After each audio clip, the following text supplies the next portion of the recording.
And new at 10, parents are speaking out following the Metro Nashville Public Schools decision to lift its mask mandate after spring break. This is Chelsea Bynford joins us live in studio tonight with how families are reacting. Chelsea? Well, Bob, as we've seen over the last 2 years of the pandemic, people are once again split. Some parents more than ready to unmask their children, others still very hesitant. I really applaud the board for making this decision. It's time. Abby Kelleher has 3 sons in Metro Nashville Public Schools, one in elementary, one in middle, and one in high school.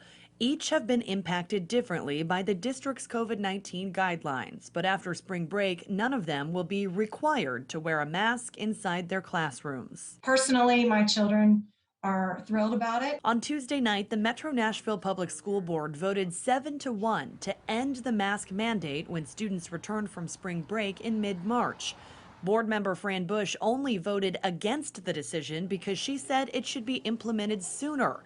Others disagree altogether. We believe in following the science and the recommendations for masking in schools. Michelle Sheriff is the president of the Metro Nashville Education Association, an organization that advocates for teachers' rights. Sheriff says she was surprised the board voted to lift that mandate and says the focus needs to be on student and staff safety. We have had teachers reach out to us today.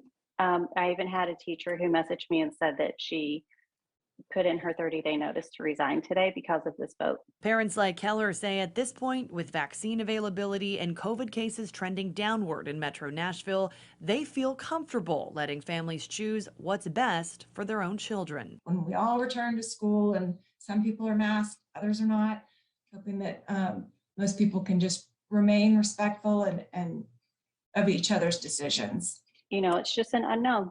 We're in the middle of a global pandemic. We still are in a global pandemic, and it's hard to predict 3.5 weeks from now what is going to be happening. And for reference, at the end of last week, MNPS reported 132 positive COVID cases among students and 46 staff members. Compare that to the end of January when the district was reporting about 1,500 combined cases. Bob.